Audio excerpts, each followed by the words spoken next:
Hello, I'm Terri Janke from Terri Janke & Company, Lawyers and Consultants.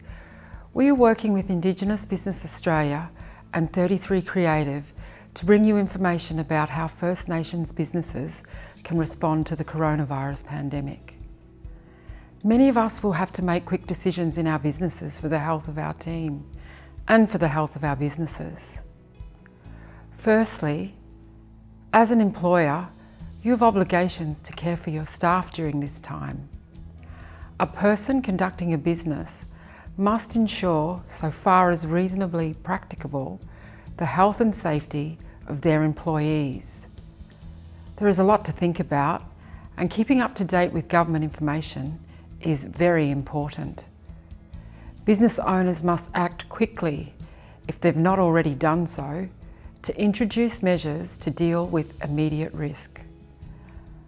An employer should ensure the safety of their employees as their first priority.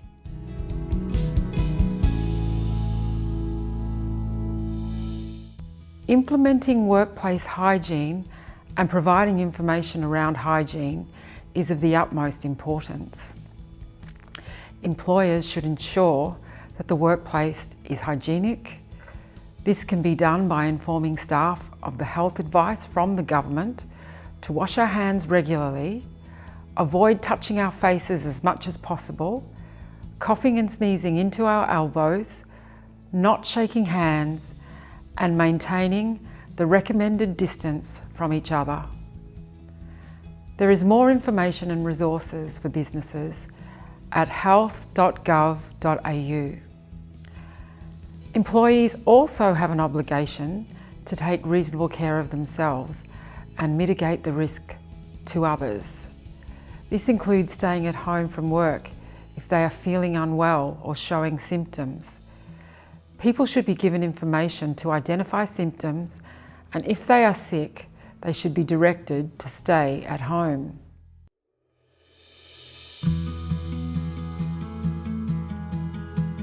If staff are sick or high risk, they should stay at home. If an employee advises they have tested positive, send them home.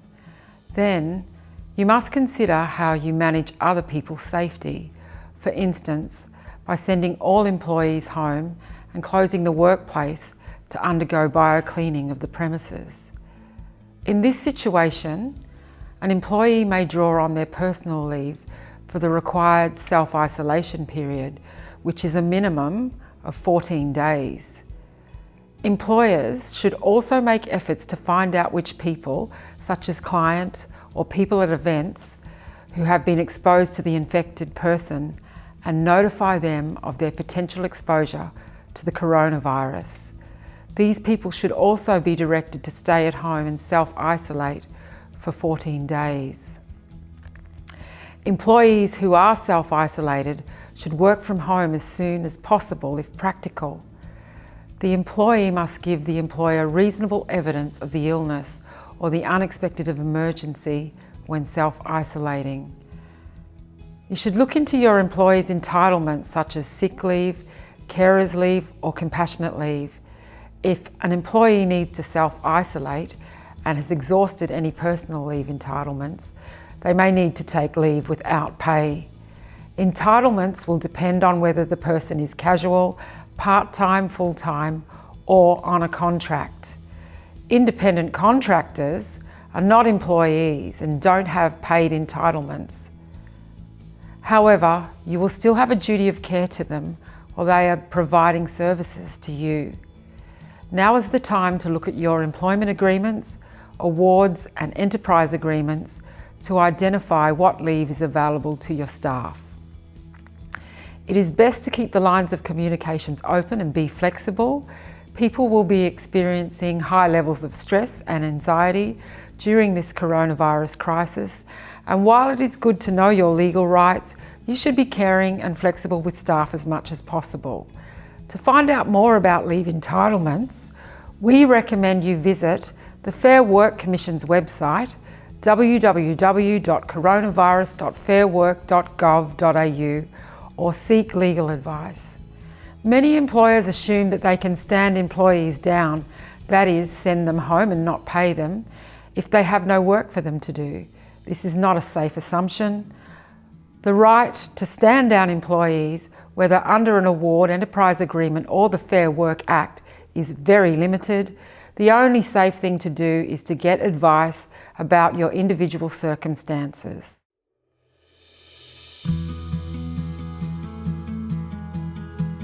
As an employer, you have an obligation to take all reasonable steps to ensure the health, safety and welfare at work of all your employees.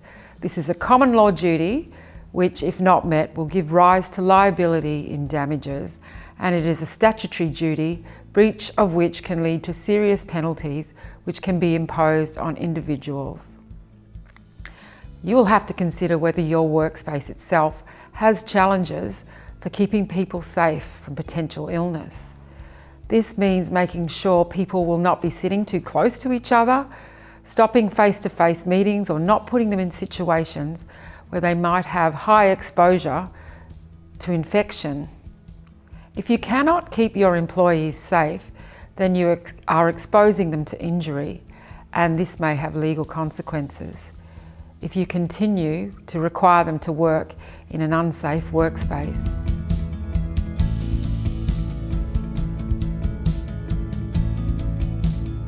Due to the risk of the coronavirus, businesses may need to work remotely.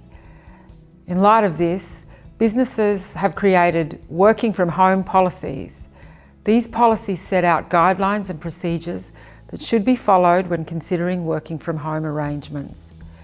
If you are unable to ensure staff can work at a safe distance in your workplace, you should explore options for them to work from home if possible. Also, the employer is responsible for the safety of the staff members while working at home.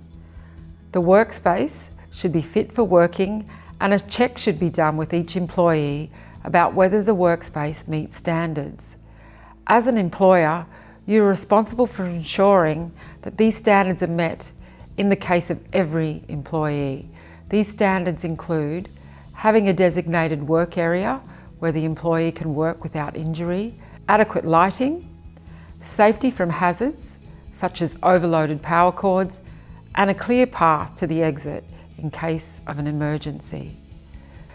Develop a work from home policy now if you don't have one already, and make sure that it considers and involves the workplace health and safety aspects. To find a template for working from home, go to safeworkaustralia.gov.au and search Working from Home checklist.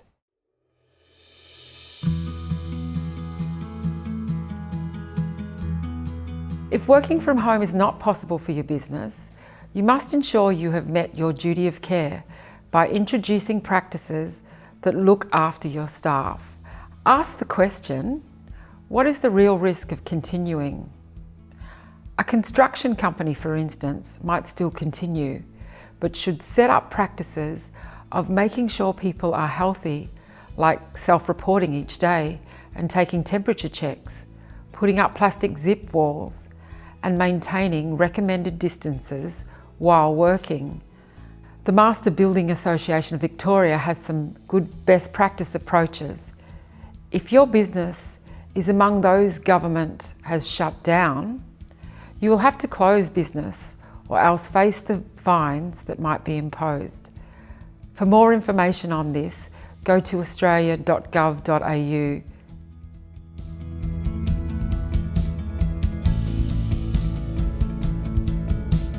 In response to the coronavirus pandemic, employers are encouraged to develop a comprehensive policy for procedures for managing workers, customers or visitors who present with flu-like symptoms. The policy should address issues around sick leave, being away from the workspace, or the disruption of work due to travel restrictions placed upon employees. The policy must also consider any associated risks to the business if employees and contractors are unable to commence work due to illnesses or restrictions. The potential disruption to supplies should also be included. In these uncertain and complex times, you also need to look after the health of your business. So check your business plan and your business continuity policy. Employers must be transparent with their employees. This means being open, clear and honest in sharing information in an effort to keep everyone informed. In times of crisis, transparency in the workplace will allow for trusting relationships between employers and employees, help improve morale, lower job-related stress, and increase employee engagement and productivity. It is also important to show leadership, compassion, and understanding when dealing with staff.